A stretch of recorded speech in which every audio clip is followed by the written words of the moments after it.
बच्चों, अगर आप अपने घर में गौर व फिक्र से देखेंगे तो आपको बहुत सी ऐसी चीज़ें मिलेंगी जिसमें मोटर का इस्तेमाल किया जाता है, जैसे फ़ैन,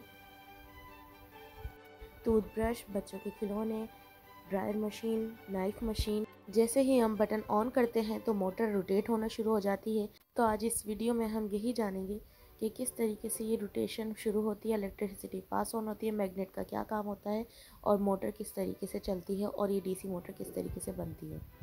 सबसे पहले हम स्टार्ट करते हैं सर्किट से। सर्किट में एक बैटरी होती है, एक वायर गोज होता है और इलेक्ट्रॉनिक इक्विपमेंट इस्तेमाल किया जाता है, जैसे कि बल्ब। जैसे ही इलेक्ट्रिसिटी पास ऑन होती है वैसे ही ये बल्ब ऑन हो जाता है और इसे ऑन और ऑफ करने के लिए हमें एक स्विच भी लगाना पड़ता है। स्विच का ये फ़ायदा होता है कि हम जब चाहें लाइट को ऑन करें और ऑफ करें। इलेक्ट्रिसिटी जब वायर से फ्लो करती है तो उसे कन्वेंशनल फ्लो कहा जाता है। अगर हम बैटरी को निकाल लें और दूसरी साइड से लगा दें तो करंट जो है वो दूसरी साइड पे फ्लो करना शुरू हो जाएगा, लेकिन कुछ डिवाइस में ऐसा नहीं होता और उन कुछ डिवाइसेस में सही बैटरी की डायरेक्शन होनी चाहिए। तो ये है बेसिक ऑफ सर्किट्स। हम चलते हैं मैग्नेट की तरफ। है मैग्नेट। मैग्नेट में एक नॉर्थ पोल होता है, एक साउथ पोल होता है। मैग्नेट आयरन की चीज़ों को अपनी तरफ अट्रैक्ट करता है, जैसे कि पेपर पिन्स। हम दो मैग्नेट्स को एक साथ रखेंगे तो ऑपोजिट अट्रैक्ट करेंगे और जो सेम पोल्स होंगे वो रिपेल करेंगे। मैग्नेट्स को किसी भी शेप्स में इस्तेमाल किया जाता है, चाहे तो हम इस तरीके से इस्तेमाल कर लें, चाहे तो हम एक रॉड शेप में इस्तेमाल कर लें। और ज़्यादातर मैग्नेट जो इस्तेमाल किए जाते हैं वो परमानेंट मैग्नेट कहलाते हैं, जो इस तरीके के दिखते हैं। परमानेंट मैग्नेट में फ्लो की डायरेक्शन पैरेलल होती है। सपोज हम एक मैग्नेट लेते हैं और इसके सेंटर में एक होल ड्रिल करते हैं और ड्रिल करने के बाद उसमें एक रॉड फिक्स कर देते हैं।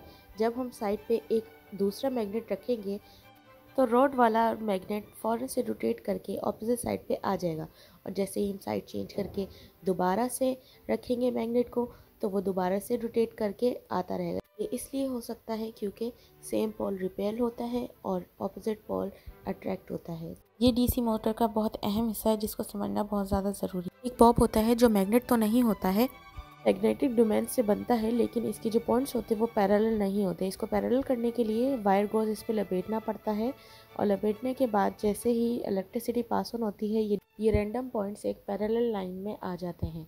इसे इलेक्ट्रोमैग्नेट कहा जाता है। ये बिल्कुल एक परमानेंट मैग्नेट की तरह काम करता है। आयरन पिन इससे अट्रैक्ट होती हैं और सेम पोल इससे रिपेल होते हैं और ऑपोजिट साइड इससे अट्रैक्ट होती हैं। इलेक्ट्रोमैग्नेट एक स्पेशल मैग्नेट होता है।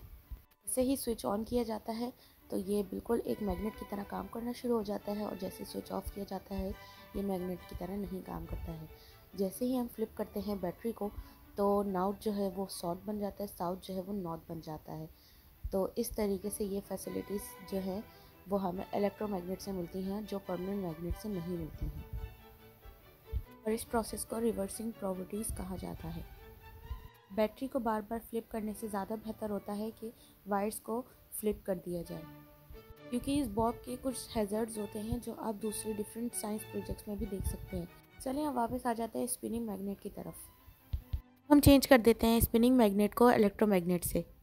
जैसे ही हम वायर अटैच करेंगे ये बिल्कुल उसी तरीके से काम करना शुरू कर देगा जैसे एक स्पिनिंग मैग्नेट काम कर रहा था। हमें इस बात पे भी ध्यान देना है कि हमारे जो नॉर्थ और साउथ पोल के वायर्स हैं वो सही तरीके से फ्लिप कर दिए जाएं।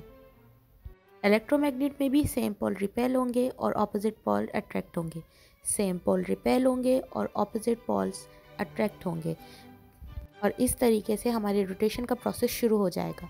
वायर्स की साइड चेंज कर करके अपनी रोटेशन तो स्टार्ट कर सकते हैं, लेकिन इसको और स्ट्रॉन्ग बनाने के लिए हम एक और मैग्नेट दूसरी साइड पे लगाएंगे जिसकी पोल ऑपोजिट में हो और फिर उसके बाद वायर चेंज करेंगे तो ये रोटेशन और स्ट्रॉन्ग तरीके से हो जाएगी।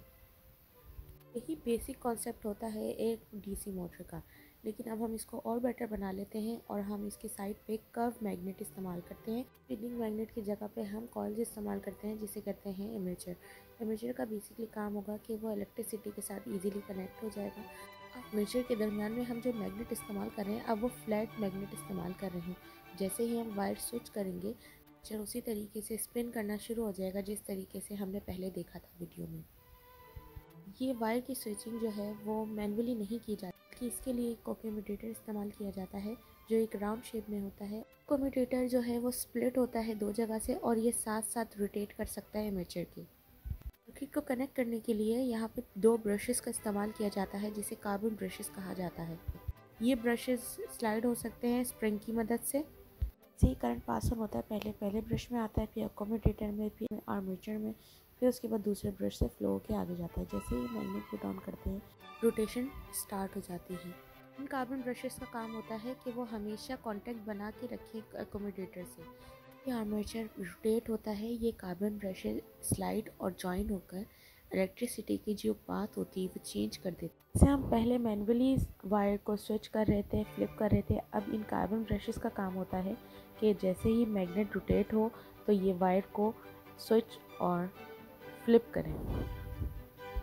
इस तरीके से आर्मेचर की रोटेशन लगातार चल सकती है बिना रुके, एक के बाद एक स्पिन होता रहेगा। और ये सिर्फ रोकने का प्रोसेस सिर्फ एक ही तरीके से हो सकता है अगर हम स्विच ऑन या ऑफ़ करें।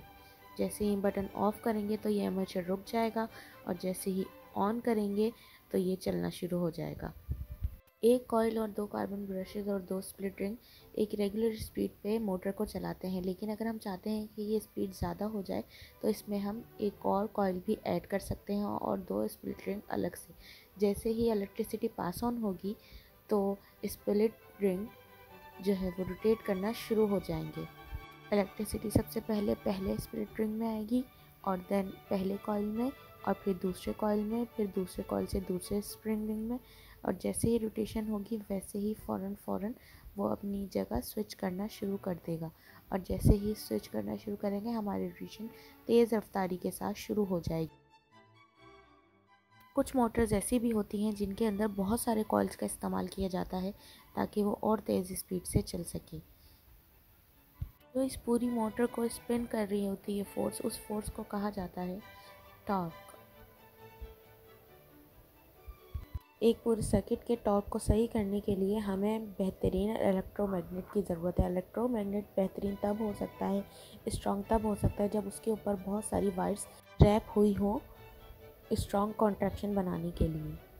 और बिल्कुल दुरुस्त है कि जितनी ज़्यादा वायर्स रैप होंगी उतना ज़्यादा अच्छे तरीके से टॉर्क काम कर सकेगा। ओरिजिनल मोटर्स को भी आप देख सकते हैं कि उन पे कितनी वायर्स रैप की जाती हैं।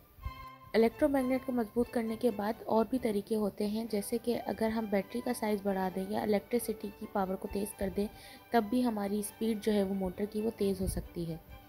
ये जो पार्ट्स मूव नहीं होते हैं उसे स्टेटर कहा जाता है और ये मोटर एक स्टील केस में सिक्योर की जाती है। कॉइल्स का एरिया होता है जो रोटेट कर रहा होता है उसको रोटर कहा जाता है और जो बाहर उसका स्पिनिंग एरिया निकला होता है उसे कहते हैं एक्सेल।